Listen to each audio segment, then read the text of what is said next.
mitad del embarazo.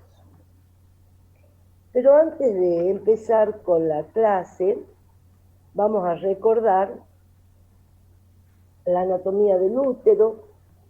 El útero tenía la forma de una pera invertida, se dividía en tres partes: el cuerpo del útero, el istmo, que cuando se embaraza se denomina segmento, y el cuello del útero.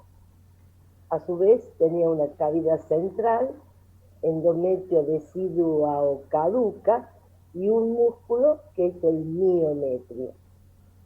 En esta cavidad se aloja el producto de la concepción, y lo que quiero destacar y recordar es dónde se inserta la placenta normalmente.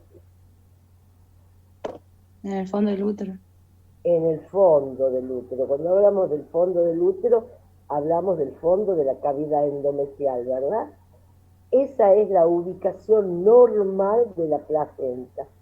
Cualquier otra ubicación ya es patológica. ¿Mm? Así que teniendo en cuenta esto, vamos a comenzar a hablar de hemorragias de la segunda mitad del embarazo.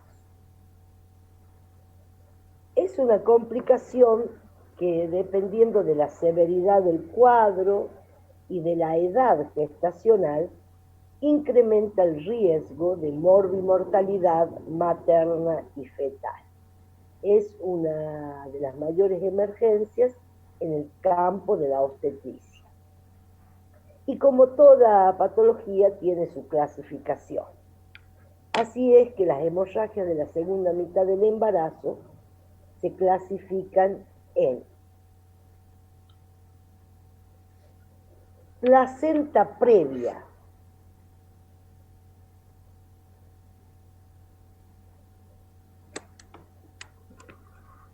que ustedes la van a ver con la sigla de PP.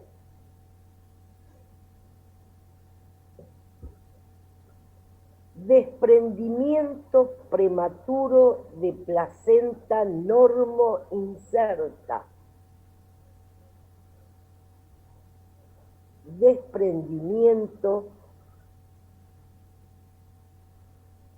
prematuro de placenta normo inserta. D, P, P, N, I. Desprendimiento prematuro de placenta normo inserta.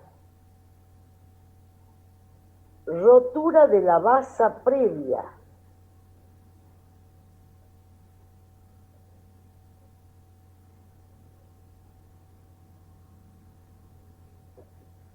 Rotura del seno marginal.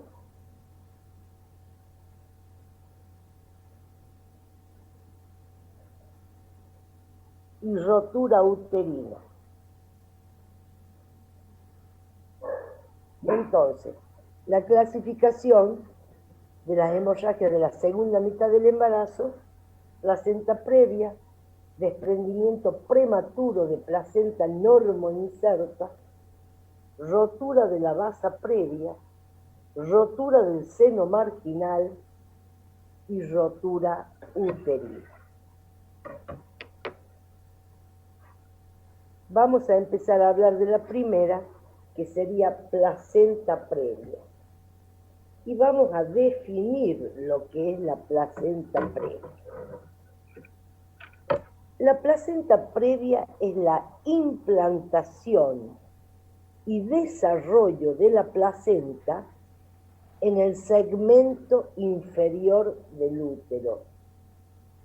¿Recuerdan? Que esto en un útero normal se denominaba istmo, pero cuando se embaraza pasa a llamarse segmento. Es acá donde se implanta la placenta, totalmente opuesta a su implantación normal.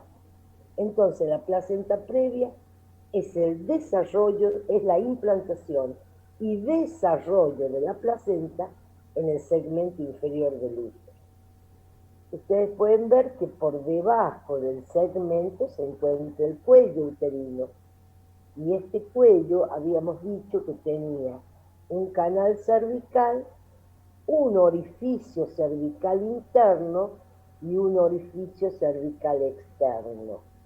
Habíamos dicho que esta es la única parte que se puede apreciar a través de la vagina cuando colocamos un estéculo.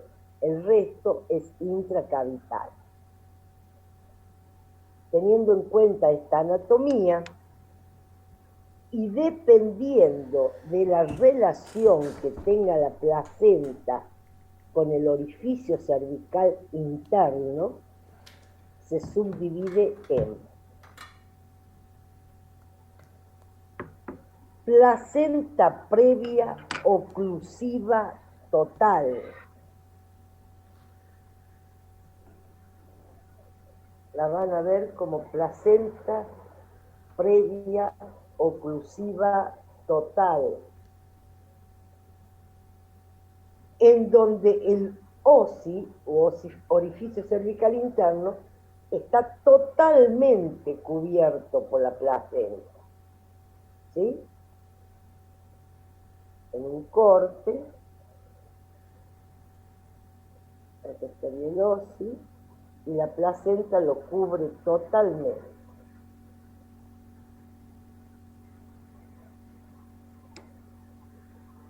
Luego tenemos la placenta previa oclusiva parcial, en donde el OSI está cubierto hasta la mitad por la placenta.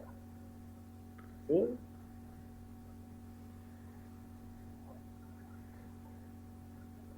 Profe, no se ve si está dibujando algo.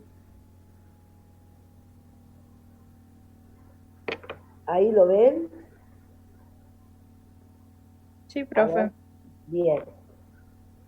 Acá tenemos la placenta previa oclusiva total. Ahí estaría el OSI. La placenta lo cubre, lo tapa a todo el OSI. Eso es la placenta previa oclusiva total. En cambio, la placenta previa oclusiva parcial, solo la mitad del orificio cervical interno está cubierto por la placenta.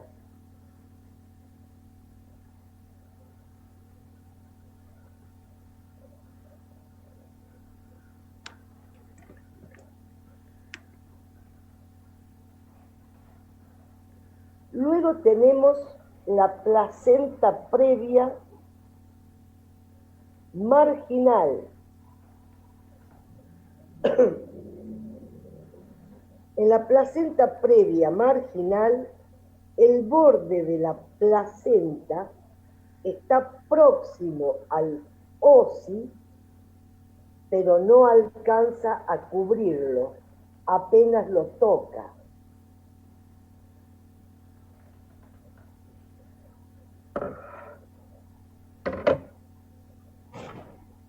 Y por último, tenemos la placenta de inserción baja o lateral, en donde el borde placentario se encuentra a unos 3 centímetros de la placenta, del OSI, perdón. El borde placentario se encuentra a unos 3 centímetros del OSI.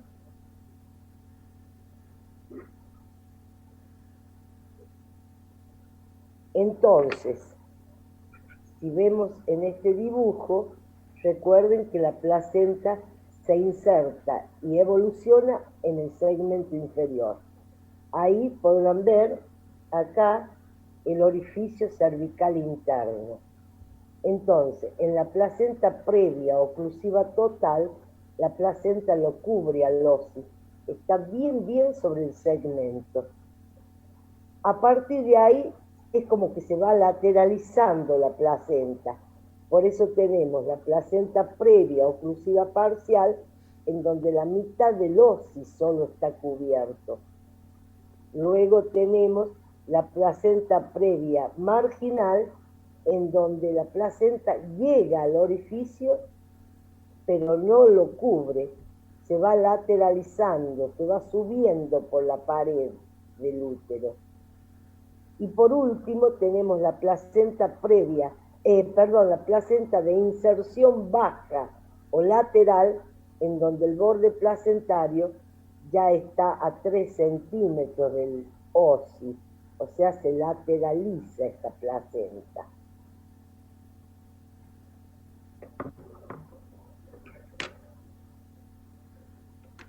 Pero no todas las pacientes tienen placenta previa. Debe existir, como en cualquier patología, factores de riesgo.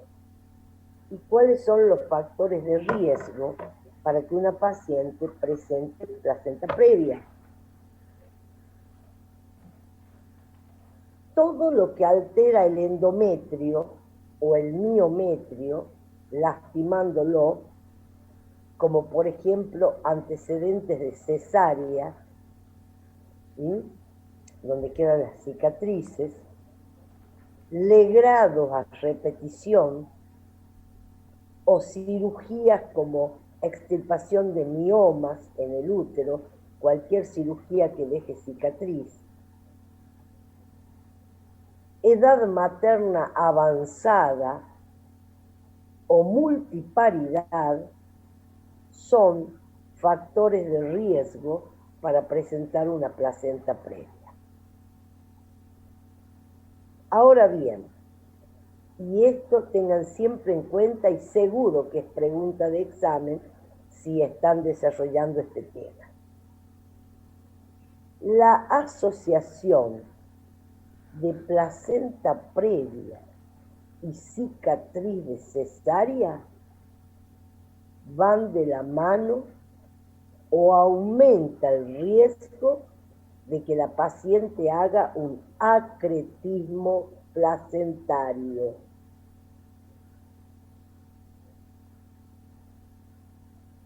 ¿Recuerdan lo que es un acretismo placentario? ¿Dónde vimos acretismo placentario?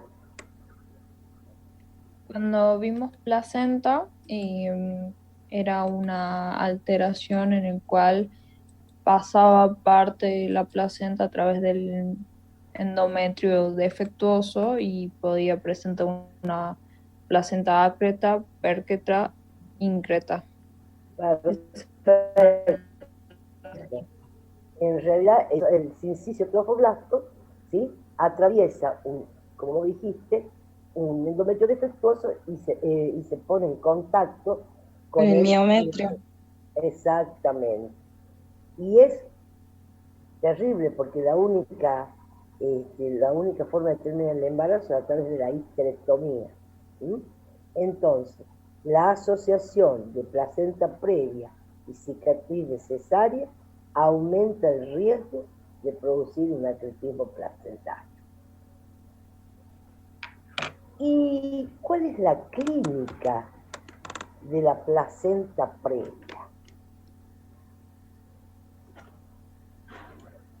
Recuerden que son hemorragias de la segunda mitad del embarazo. Siempre que viene una paciente en esa edad gestacional en adelante con sangrado, nunca hagan tacto. Jamás se coloca un espéculo y se ve de dónde viene la sangre. Y ahora vamos a explicar por qué el tacto está contraindicado. La clínica de la placenta previa, el síntoma predominante es la hemorragia. ¿Y por qué hay hemorragia? Vamos a ir de nuevo a este esquemita. Recuerden que cuando el útero se embaraza, este istmo se transforma en segmento. Cuando la paciente se empieza a preparar para el trabajo de parto, ya se le debe haber explicado la doctora, este segmento se empieza a distender, ¿sí? Se empieza a distender. Cuando hay una placenta previa,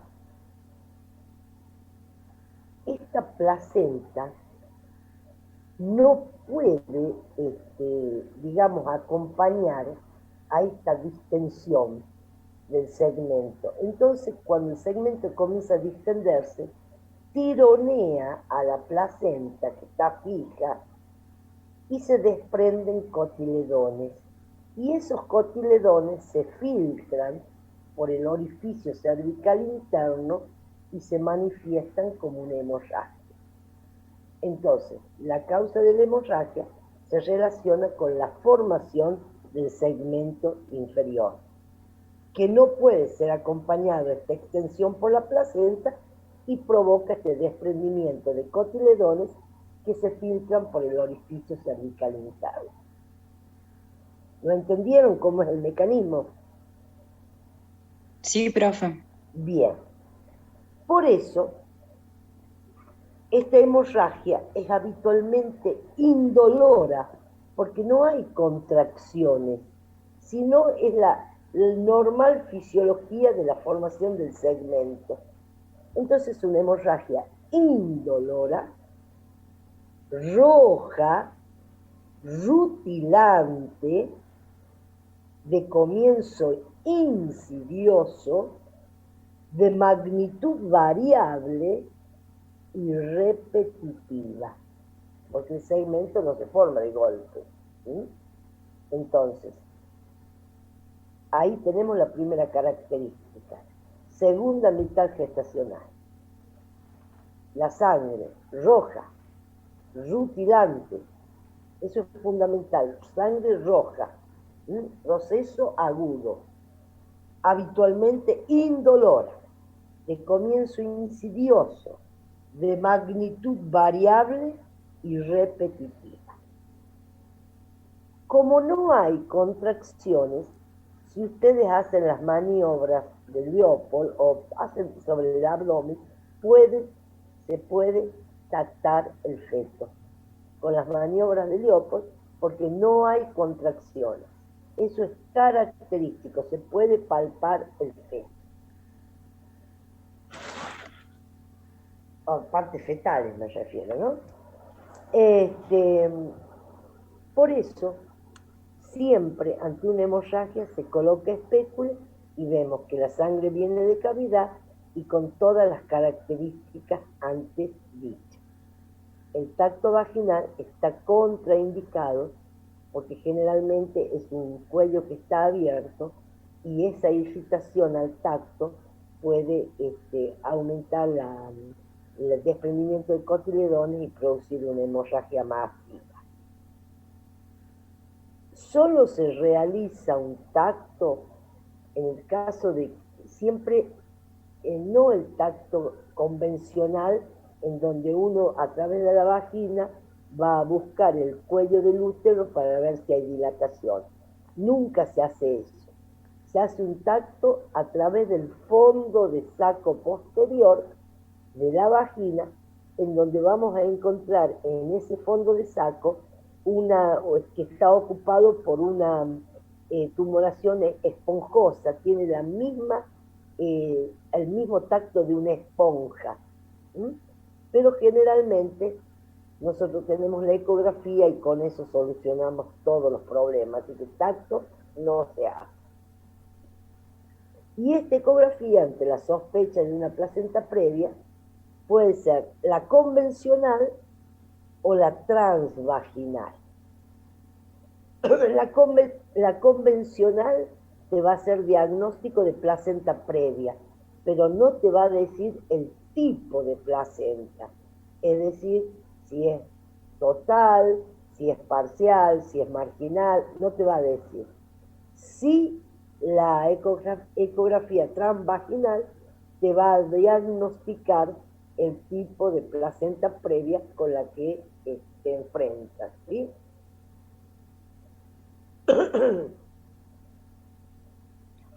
¿Estamos hasta ahí? ¿Está comprendido por qué la hemorragia, cómo está la placenta y demás? Sí, profe. Bien. La conducta que vamos a tomar va a depender de la edad gestacional y de la severidad de la hemorragia. por supuesto, ante una hemorragia, o sea, las hemorragias graves tienen un pronóstico desfavorable y indicación absoluta de cesárea sin tener en cuenta la edad gestacional. Lo que sí, la conducta varía en las hemorragias moderadas, ¿sí? Si esta hemorragia moderada se da en una paciente con un embarazo de 35 semanas o más, está indicada la interrupción del embarazo. Ahora, siempre y cuando estamos hablando de hemorragias moderadas o leves o intermitentes. Si es menos de 35, 34 semanas, nosotros sabemos que el feto no tiene pulmón. Sabemos que la maduración pulmonar ocurre a partir de las 34 semanas en adelante. Por lo tanto, nosotros tenemos que útero inhibir para poder madurar al feto. Y luego, una vez producida la maduración y valorando la unidad feto-placentaria, terminamos el embarazo siempre a través de cesárea. ¿Sí? Eso sería, en forma concreta, placenta previa. O sea que tenemos la definición, los factores de riesgo. Debemos saber fundamentalmente y tener en cuenta siempre presente la asociación de placenta previa con cicatriz de cesárea, que va de la mano del acretismo placentario, y tenemos las herramientas para hacer diagnóstico de placenta previa a través de la ecografía convencional abdominal o la transvaginal, en la que nos va a decir el tipo de placenta con la que nosotros nos encontramos.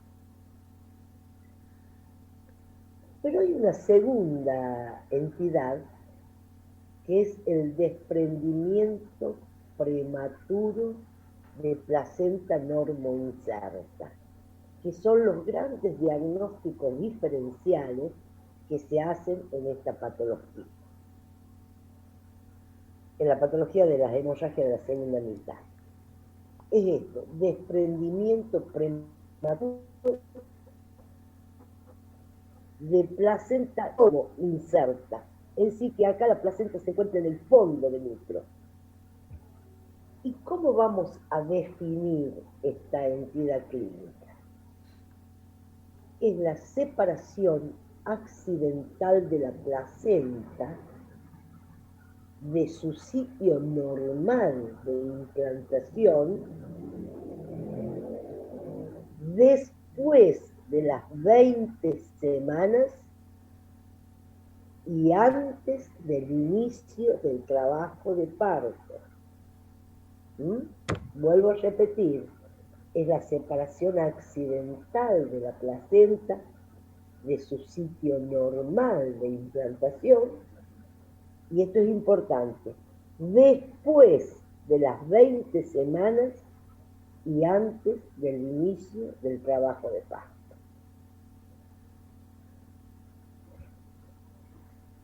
A veces tenemos una entidad, una subentidad clínica dentro de esta patología, que es cuando el desprendimiento se produce, o esta separación de la placenta es en forma aguda y casi al final del embarazo, y que se denomina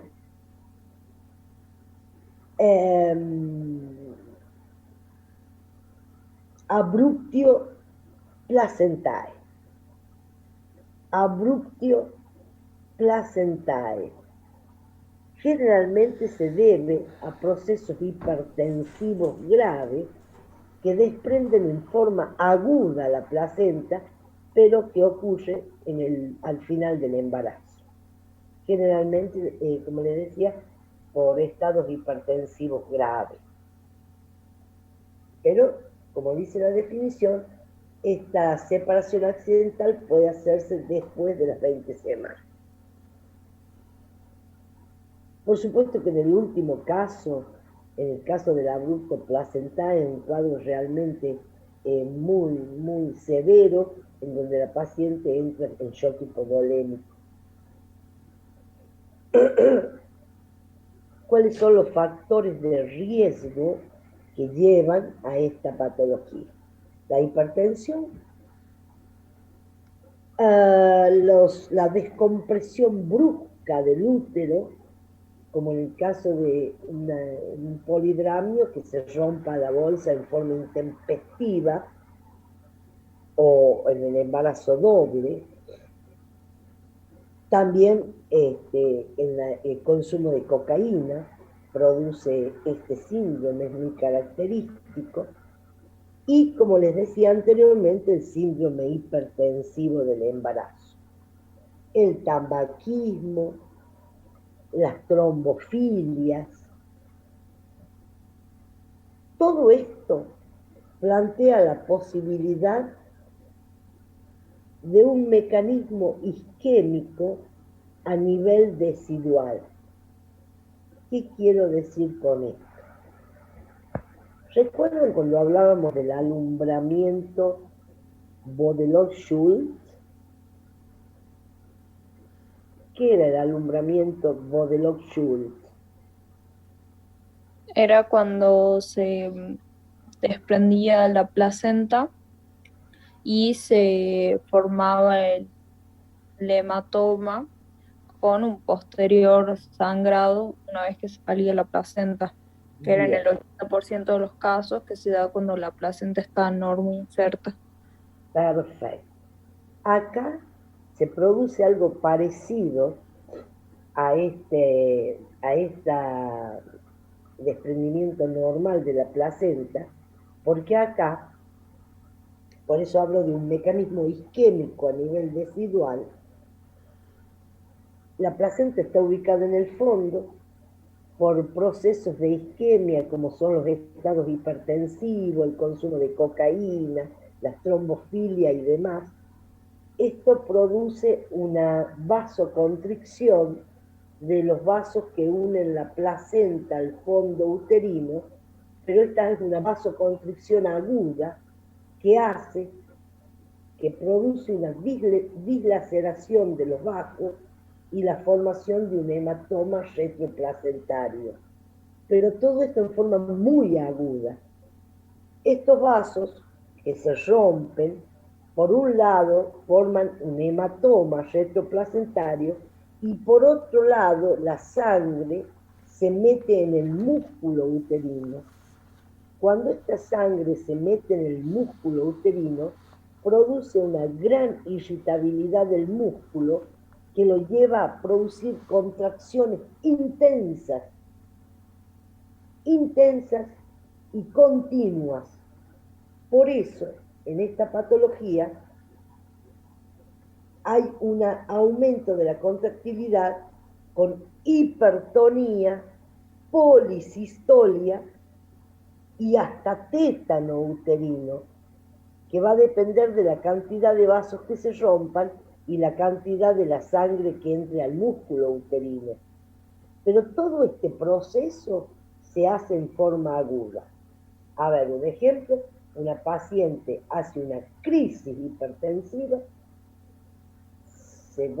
hay una vasoconstricción, hay una dislaceración de estos vasos por la vasoconstricción que unen el fondo uterino a la placenta, se rompen estos vasos, por un lado se forma un hematoma retroplacentario y por otro lado esta sangre se mete al músculo. Empiezan las contracciones importantes, rápidas, y eso hace que la placenta caiga. Por eso, cuando hay un desprendimiento prematuro de placenta no inserta, es imposible reconocer partes fetales por la intensa y sostenida contracción uterina. Y esto también se manifiesta como una hemorragia, pero esta hemorragia de sangre oscura, de inicio súbito y de cuantía variable. Y esta patología puede cursar con feto vivo o con feto muerto.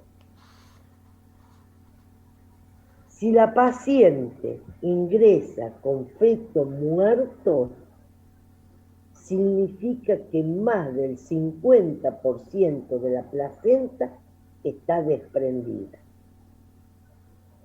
Y es tan grave porque la paciente va acompañada por una importante hemorragia y shock hipovolémico, pero aparte, en este cuadro, cuando la paciente viene con feto muerto y placenta desprendida, en el 50%, esto generalmente va acompañado de una CID. ¿Qué es la CID? Es la coagulopatía de consumo. Y esta CID, en el contexto de un desprendimiento prematuro de placenta normoinserta, es el resultado de la liberación masiva de tromboplastina al torrente circulatorio. Esto lleva a una CID con consumo de fibrinógeno y otros factores de la coagulación durante la formación del hematoma retroplacentario.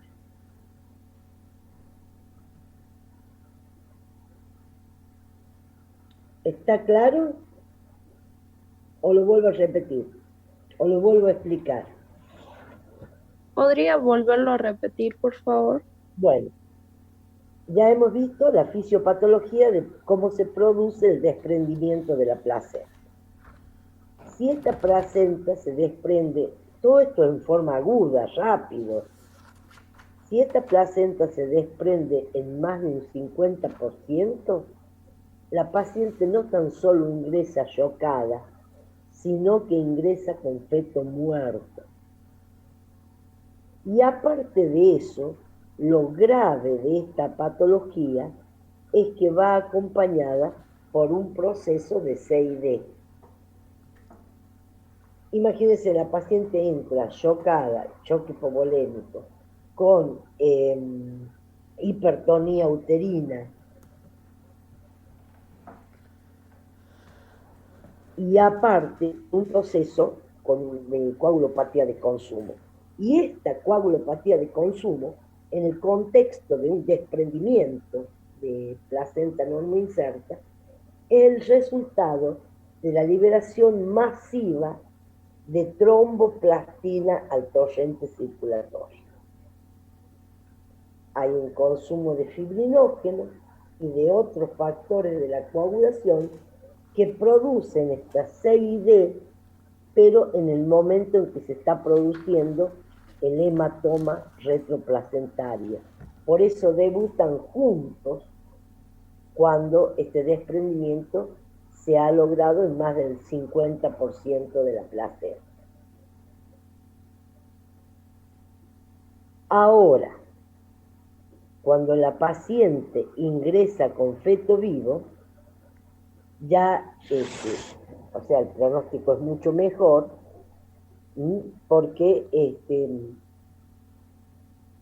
o sea, ahí nos da tiempo a realizar una cesárea y mientras tanto estabilizar a la paciente. Es un pronóstico, por supuesto, muchísimo mejor. O sea que no todas las pacientes entran con feto muerto, ¿sí? Y depende también de la patología, de las amplias patologías que pueden producir un desprendimiento prematuro de placenta normoinserta. Por supuesto que la conducta es la cesárea.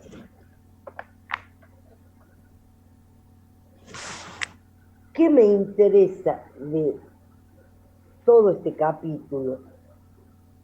Lo más importante y lo más frecuente, que es diferenciar lo que es una placenta previa de lo que es un desprendimiento prematuro de placenta normo-inserta. Eso es lo que me interesa realmente. Una está ubicada en el segmento, la otra tiene una ubicación normal. La fisiopatología es distinta porque la primera es un proceso mecánico, la otra es un proceso isquémico. La primera cursa con grandes contracciones, sin contracciones, la otra con grandes contracciones que pueden llevar al tétano del útero. La sangre de la placenta previa es roja, rutilante, en cambio esta es oscura y de comienzo súbito, la otra no es de comienzo súbito. Y por supuesto la conducta es distinta en cada una de estas patologías. Eso sí me interesan que reconozcan bien porque son patologías frecuentes. Lo que viene, que es la rotura de la basa previa, del seno marginal o la rotura uterina, no son tan frecuentes. ¿Está claro? Sí, profe. Bien.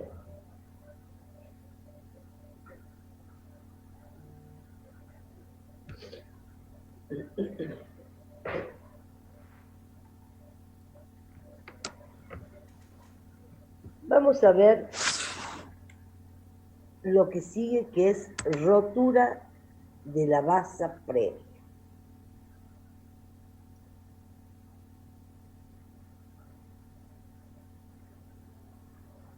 La rotura de la basa previa, a ver cómo lo vamos a explicar.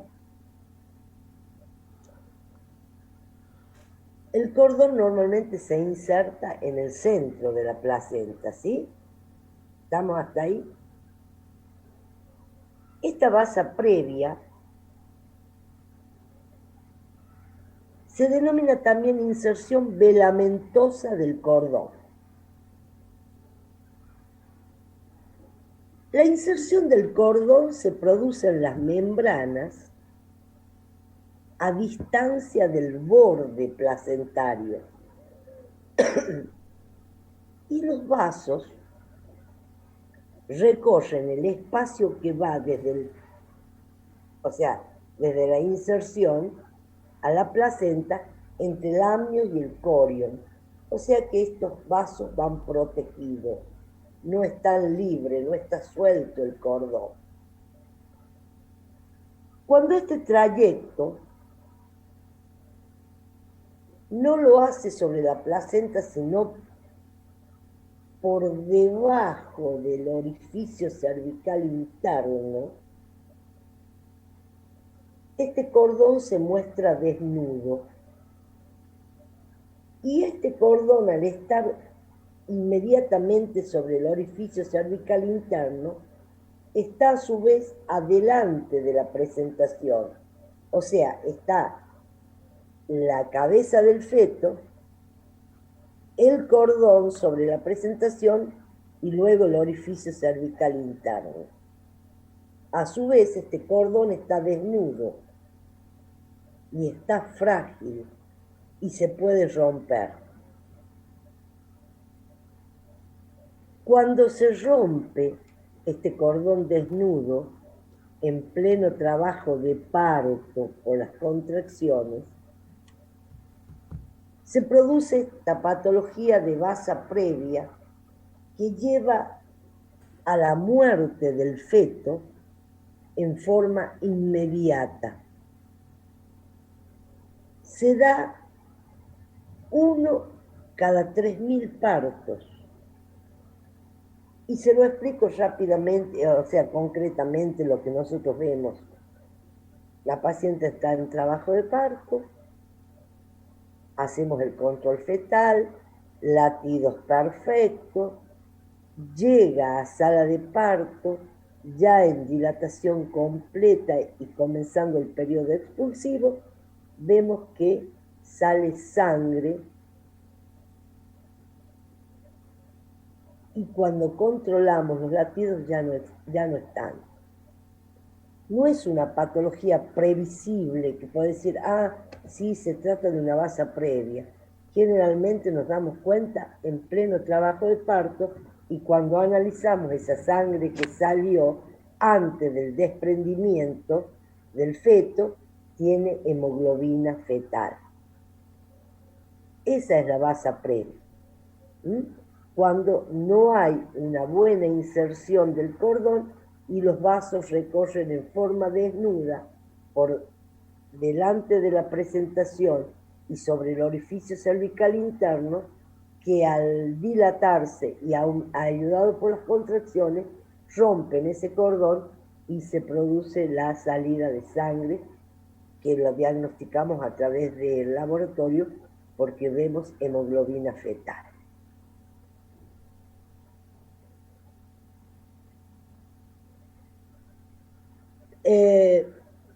Se ha visto en algunas, o sea, yo no vi esta patología, digamos, como preventiva, es decir, antes de que se inicie el trabajo de parto, o al comienzo, ni bien comienza el trabajo de parto y comienza a salir esa sangre fetal, la interrupción del embarazo inmediatamente.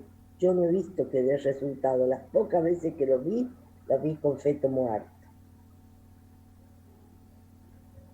Una cada 3.000 partos.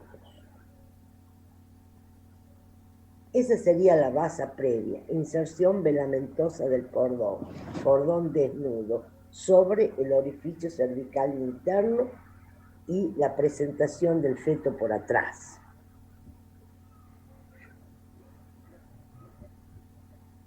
La rotura del seno marginal.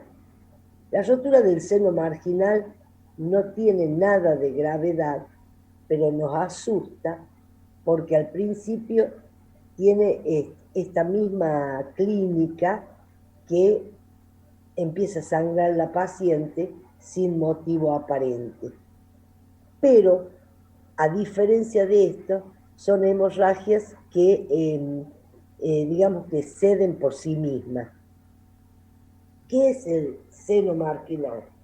Se denomina seno marginal placentario a un canal venoso localizado en el borde de la placenta, a través de la cual circula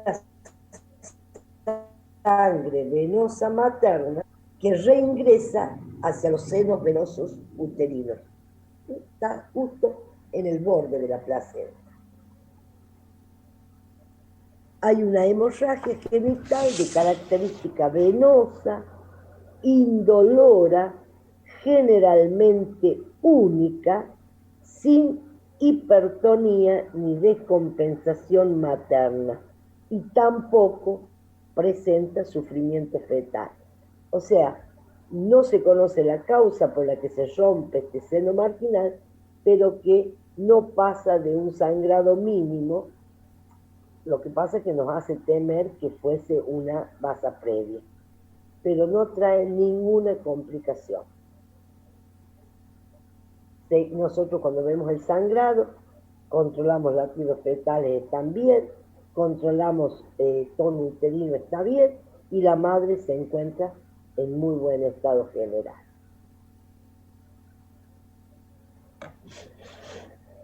Y por último tenemos la rotura uterina. Esa sí es una patología bastante grave y es la efracción total o parcial de la pared uterina que involucra siempre al miometrio. Efracción total o parcial de la pared uterina que involucra siempre al miometrio. ¿Y por qué se producen estas roturas uterinas? Existen factores predisponentes y factores determinantes.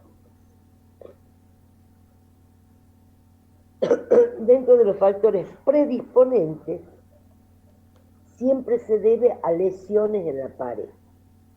Lesiones que van a producir cicatrices. Y toda cicatriz o toda lesión es reemplazada por tejido fibroso. Por lo tanto, queda una zona inextensible. Toda cicatriz es reemplazada por tejido fibroso. Entonces, entre estos factores predisponentes, tenemos las lesiones de la pared, como son las cesáreas, las miomectomías, las perforaciones uterinas, los tumores, los alumbramientos manual de placenta, pero lo más importante es la cicatriz de cesárea, porque es una amplia zona que es reemplazada por tejido fibroso. Este tejido, por supuesto, queda una zona no elástica y resistente a la distensión uterina. Esos serían los factores predisponentes. Y los factores determinantes es la contractilidad uterina. Entonces, para que se produzca una rotura uterina, siempre tenemos que tener cicatrices a repetición que sean reemplazadas por tejido fibroso y que las contracciones uterinas, al no permitir la distensibilidad de la pared, la terminan rompiendo. Entonces, esas son las causas de una rotura uterina. Factores predisponentes y factores determinantes. Por lo tanto, la conducta siempre seguro es quirúrgica. Así que con esto nosotros terminamos hemorragias de la segunda mitad del embarazo.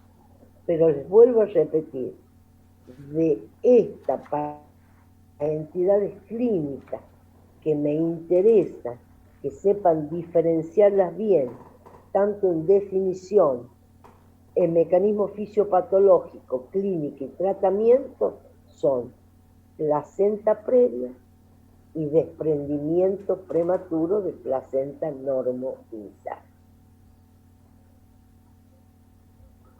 ¿Lo han entendido, chicos?